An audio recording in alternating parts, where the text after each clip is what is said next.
जयपुर से इस वक्त की एक बड़ी खबर आ रही है। प्रतिपक्ष के उपनेता राजेंद्र राठौड़ का एक बयान सामने आया है। राठौड़ ने कांग्रेस की कथनी और करनी पर सवाल उठाए हैं। उन्होंने कहा है कि इनके कथनी और करनी में अंतर है। एक तरफ तो कांग्रेस के युवराज राहुल गांधी गौतम अडानी पर सवाल उठा रहे हैं।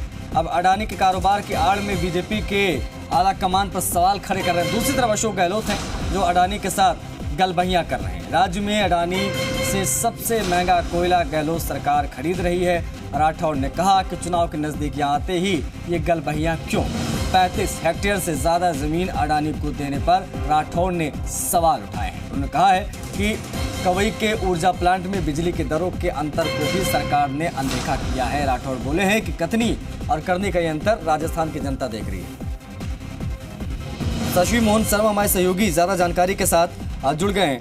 शशि, किस तरीके से देखा जाए इस बयान को, क्योंकि सीधे तौर पर निशाना साधा है और समिट अभी हुई है, आज ही खत्म हुई है, उससे पहले ये बयान। देखिए, गौतम अडानी दुनिया में, एशिया में तीसरे नंबर के अमीर कारोबारी हैं और इसको लेकर के राहुल गांधी लगातार बीजेपी के शीर्ष नेतृत्व पर निशाना साधते रहे कि बीजेपी के नेता अडानी और अंबानी को बढ़ा रहे हैं। ऐसी सूरत में जब इन्वेस्टमेंट समिट में गौतम अडानी मुख्यमंत्री अशोक गहलोत से मिलते हैं, उनका नाम लिया जाता है, उनका स्वागत किया जाता है, तो बीजेपी की तरफ से सवाल उठाना लाजमी था। सवाल यही उठाए गए कि जिस अडानी को लेकर के कांग्रेस का नेतृत्व बीजेपी के नेताओं को कोस रहा है, उस अडानी का स्वागत अशोक गहलोत क्यों कर रहे हैं? अगर जब कोसना ही है तो फिर उनसे दूरी बना के रखिए। लेकिन उधर मुख्यमंत्री ने भी ये कहा है कि वो निवेश का स्वागत कर रहे हैं। निवेश चाहे गौतम अडानी लेकर के आए, चाहे मुकेश अंबानी लाए या फिर अमित शाह के बेटे जय शाह। जबकि इधर बीजेपी की प्रदेश अध्यक्ष सतीश पूनिया से लेकर के प्रतिपक्ष के उपनेता राजेंद्र राठौड़ और पूर्व मंत्री वासुदेव देवनानी तक सभी ये कह रहे हैं कि आखिर राजस्थान में कांग्रेस के नेताओं का हृदय परिवर्तन अचानक कैसे हो गया? जो नेता गौतम अडानी को कोस रहे थे, क्या सिर्फ निवेश के लिए ये नेता किसी को भी स्वागत करने के लिए, किसी का भी रेड कारपेट करने के लिए तैयार हो जाएंगे? इस तरीके के सवाल बीजेपी ने उठाया है।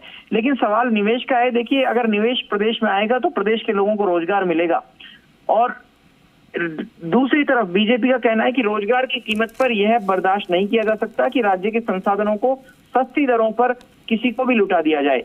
राजेंद्र राठौड़ ने सवाल उठाए कि 35,000 हेक्टेयर जमीन अडानी को सस्ती दरों पर दी जा रही है। इसके साथ में उन्होंने जो 1108 करोड़ का कोयला खरीदने का अडानी को सिंगल टेंडर ऑर्डर दिया गया, उस पर सवाल उठाए। इसके साथ ही उन्होंने कवई के प्लांट में जो बिजली की दरों को लेकर के अंतर आया और उस पर भी राजस्थान सरकार की जो अनदेखी रही, उसको भी सवालों के कटघरे में राजेंद्र राठौड़ ने खड़ा किया है। तो बीजेपी ये कह रही है कि वो निवेश की विरोधी नहीं है, लेकिन तथ्यों और तर्कों के आधार पर देखा जाए तो क्या चुनाव नजदीक आ रहे हैं, इसलिए इस तरह का वेलकम किया जा रहा है इन्वेस्टमेंट समिट के नाम पर।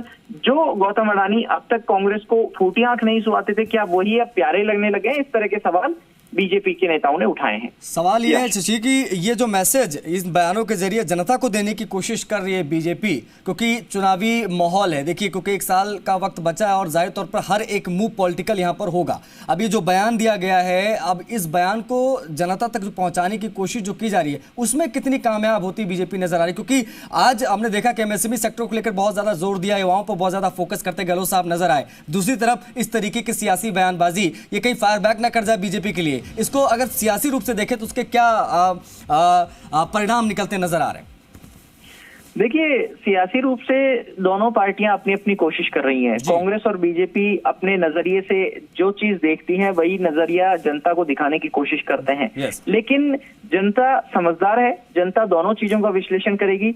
अगर तथ्यहीन आरोप बीजेपी की तरफ से लगाए गए तो उनको खारिज करने में भी जनता देर नहीं लगाई गई, और इसी तरीके से सरकार की तरफ से बिना तथ्यों और तर्कों के आधार पर यह कहा गया कि रोजगार आएगा। देखिए, इन्वेस्टमेंट समिट में एमओयू कितने के होते हैं, वो धरातल पर कितने आते हैं? हालांकि मुख्यमंत्री इसको लेकर के कह चुके हैं कि 20-30% से ज्यादा एमओयू गुजरात में भी नहीं आते हैं। लेकिन सवाल यह है कि आप अलग क्या कर रहे हैं? आप ज्यादा से ज्यादा एमओयू को धरातल पर लाने के लिए क्या कर सकते हैं?